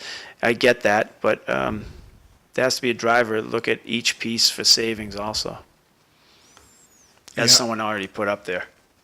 Well, I agree with that anyways, and I think the safe city is the big issue. There's no doubt. We need to get more. I hate to say it that way, but we need to get more out of our police department. No doubt about it. If they wanted to put the heat on drug dealers, they could. I think the reason why they're not looking at who's bringing these needles in and all this stuff is because they think it's a waste of time. We need to also clean up our main arteries at the beginning of spring and sell the city much better. I believe it was Chancellor Hogan who said the biggest challenge they had for recruitment at UMass Lowell was the drive from the connector to UMass Lowell. And he's not wrong. I mean, when you look at it, why wouldn't we line stripe that, make sure that it's cleaned? Bridge Street, Mammoth Road, Andover Street, Chelmsford Street, Stevens Street. Make sure all of these paths, Gorham Street, are all at the highest level we can put them at day one. We should think the Boston Marathon is coming here. When the Boston Marathon goes through those states, those cities, you'll see how clean what they do to prep those just in time for that. And we should be doing that with our city. We should take that type of pride in it, because I think as people pull in here and they see that, it sells a certain image. And when they're not done, it sells just the opposite image. So And I think people need to do more. I know I've had a few opportunities, and I've done it a few times, like Stratham Field right now. If you go look at that park, to the left, we got a parking lot that has 1-inch stone all over it, very seldom used. Very seldom, unless someone's sleeping over in their car. But the other day, someone dropped 3 big bags of trash right there. And I remember one time watching someone do it. I took his license plate number down. The cops called him. He lived over near the Knickerbocker Club. They brought him back. The cop brought him back to Stratham Street because I videotaped it. And he says, clean this whole mess up. Everything. Not just what the guy dumped, but also the extra stuff that's been dumped there for years. We have people dumping dogs down the end of my street, pit bulls that have been in fights. I've seen that many, many times. Mattresses behind the Pine School many times. And that's just one area. I mean, First video Street. doesn't lie, Bob. When you go out for a walk, Yeah, I know, but you should learn every Tom, Dick, and Mary should learn how to put your camera, your phone, into video mode. Yeah. And you don't have to say anything to the guy. Here's a guy with a dump truck loaded with roofing tiles, dumping them on a baseball park. All you have to do is walk up to the truck and video the license plate, video the activity, and you call your favorite city councilor and say, hey, I got a video of this. And they're going to make that guy come back and pick that stuff up. I agree, but again, a lot of people don't want to get involved in anything. I want to go over with some gloves on, plastic gloves, and go through the trash and find an address. If I was a cop, that's what I'd do. I would do that. I'd go through and put it on his steps. You know what I loved about Dan Newell? He got involved. Yeah, And I think people need to get back involved because I think you're right. They look the other way a lot of times when we really need them to change the city for a better place. I do this for free. You know, I don't get paid to do this. And I think that when I do it because I'm hoping that we can make changes that will better the city and it will be long-lasting changes that so the next generation will say, they cared, you know, that generation cared and look what they did and follow that pattern. And I think we're moving in that direction. I think, truthfully, Lowell is an amazing place and we get a lot of compliments from visitors who come here. yeah. And after you said that, first thing that clicked into this head was, you know what? I watched her in a few budget hearings over the years here, and you couldn't even get a second to eliminate a line item for your pay. I could never figure that out. But I do know this. The rest of the city councilors have to look at this as a different year. When they look at that, when you tell me there's going to be a tax increase, I think you might be able to get 6 or 7 votes on some of these issues this time around. I've never been on a council that didn't have a tax increase. Even with the opera money, they still were increasing taxes, saying we didn't have it. Think about that, Bob. I'm thinking. Can you remember the last time that any city council didn't have a tax increase? I don't recall any one of them taking a zero. A fan of yours always says this, though. I from think Johnny Chelmsford. Cox did it. So I love when he tells me never to use a name, and then he does it because he's the boss. I love that. But, City manager Johnny Cox. no, I know I that. find it hard to believe. Yeah, it's just, Go ahead, Bob, do your point, and I got 3 texts. no, go ahead, John, go ahead. You can read them. Yep. They're coming up. Does the state burden the city with problems that are not?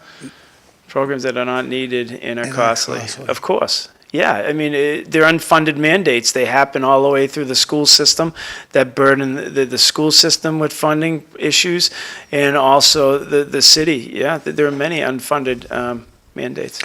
Most of the road problems are caused because the overs, I can't say the word, are not properly maintained. The deer covers. I don't know what. The manhole covers are not Okay. properly maintained. Yeah, no, and I would agree. You know, when they pop them, they should see the stress cracks in them, and they should be doing that. And we have talked about it many times, and I'll have that conversation again with wastewater. I don't know what PWHL is, so please, That looks like the women's hockey team. And then we don't know that answer yet, but I'm sure if you look at the long run, we're hoping to keep them, yes. You see, since they're talking about sports again, I appreciate everything we talked about in the Dawn Patrol. So that I'll be trying to have my friends make sure they watch that. But Sal Lepoli's son going to the Patriots mini camp. That's what I seen recently, football. He played at down in Waltham, a school down there. I forget the name of the school actually, but Chelmsford Star. And now he's going to a mini camp for the Patriots. And then my buddy, I'd love to talk, your son, especially, I know he tried to get my. Zach, Yeah, Zach, I think Zach was working on trying to get Seamus Scott to go to his school. I'm not sure if that's true or not, but Kevin Scott was on the show a few times with his son, and he's going to be playing for Lowell, baseball, Division I, and I'm excited about that because I think we can't get a AAA or a AA team to come to Lowell, but Division I baseball is not bad. It's going to be fun to watch. UMass Lowell has been very good to some of the kids around here. They had Matt Draper, amazing pitcher out of Pawtuckaville. They had Henry Finaro out of Belvedere, go to UMass Lowell. Two phenomenal kids, great pitchers, did very well, and I'm sure Seamus will have an amazing time over there. UMass Lowell is a phenomenal school, and he's going to get to do what he loves, and he's a very lucky kid. Great show today. Thanks, Erik, for answering the questions. You're a gift to the city. Keep up the great work, Jay. Thanks, Jay. Thank you. And I want to say one more thing about baseball, actually. I'm going to stick on baseball for a minute. Because I go back in the younger days, the best one around my neighborhood was Billy Maloney. You know Bill. But I still say, for my age group, all-around athlete, Tipper Durkin was one of the better athletes. Mickey Serrault, you mentioned him to me the other yeah. day. I love Mick Serrault, tremendous guy. So Lowell has, I mean, all over the place. Steve Bilby in basketball from Centerville at one time. But just keep up the good work you're doing for us, buddy. You only got about 4 minutes left. Say whatever you want to say right now, and thank you for coming on the show today for sure. I just can't thank you for the opportunities that everyone has given me over the last few years to be a city councilor. I think that that's an honor everybody should take and try to run for it. As John says, we should have a lot more candidates, and John pushes more candidates, which is a good thing for the city. We should always have competition breeds the best in anybody, and will give you a good platform to go on. And I think that change is good, and I'm a firm believer in term limits, so I think that people should change over, and it's a good thing for the city, because as we've seen, we've had a history of poor maintenance and poor facilities and poor development in the city, and why is that? And I think change is good. It will develop an attitude of where we have a short period of time to make things happen. Tomorrow, City Life, Linda Bound's going to be the host. Town manager from Tingsboro, Colin Loisel, he's going to be here, and Colleen Gary, she's here tomorrow too. So last thing I'd like to say about the Greater Lowell Technical High School, I know how great of a place it is, but I always have a place in my heart for, my friend that's in charge of discipline. I used to have a Mr. Murphy, but Timmy Fallon. I'm telling you, over the past 25 years, at least, close number would be about 100 children that he has basically saved from going to jail. How's that? And I'm a retired prison guard. I used to call him on a lot of Spanish kids, especially. And boy, did he save a lot of children over the years. Is he still working on a full-time basis or part-time basis? You might know that. He's a part-time truant officer, so he goes to people's homes and tries to get them back to the school. And I think when it goes back to one of the comments that were made about Greater Lowell, and that's where the kids who couldn't succeed. Well, I was one of those kids, and a lot of kids in my generation were perceived that way, but we weren't. We were high achievers in our middle schools, but it just got boring. Learning traditionally got boring, and we wanted to see what the trades were like. And I went on to get a civil environmental engineering degree. Many of my friends are extremely well off, and I think that's the platform that sent more kids to Greater Lowell, was the success that our generation had, and the discipline and what they wanted out of that school. And you see it every day when you go back and you look at the generations that were told they were that, but we actually proved everybody wrong, and we're here to say that just because there's a stigma on something doesn't mean it's the truth. And I think that that's the same thing with the high school. Has phenomenal people. It brings people to places, and the challenges always be the other ones. I just want to throw a plug out to like Wally Gasick, Mr. Gasick, a science teacher, Mr. Floyd at Greater Lowell, but it was low trade at the time. Bud Slattery was my English teacher that told me, boy, you can't be playing basketball. Don't go out for basketball, Hoey. Go play baseball, which I did for low trade. Just some of the teachers in my life. Coach Mack. Yeah. Dave McLaughlin. There you He's been go. there when the building got built, and he's still there every single day, challenging kids to be better. And he's a phenomenal coach and winning every step of the way. Just an amazing, amazing person. Yeah, you get some great We've people got a out there. late comer coming in. You've only got like 10 seconds left, but line striping on all roadways. Any word on when we're going to start painting the lines? It's supposed to be in the spring. I've pushed that issue all the way through. The contract's out. We got a 3-year contract, so it should be starting relatively soon. Well, thanks again, Eric, for coming in here this morning, especially for 2 hours. Appreciate it. Thanks for watching. We'll see Thank you you for tomorrow. having me. Thanks, Thank you. Eric.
you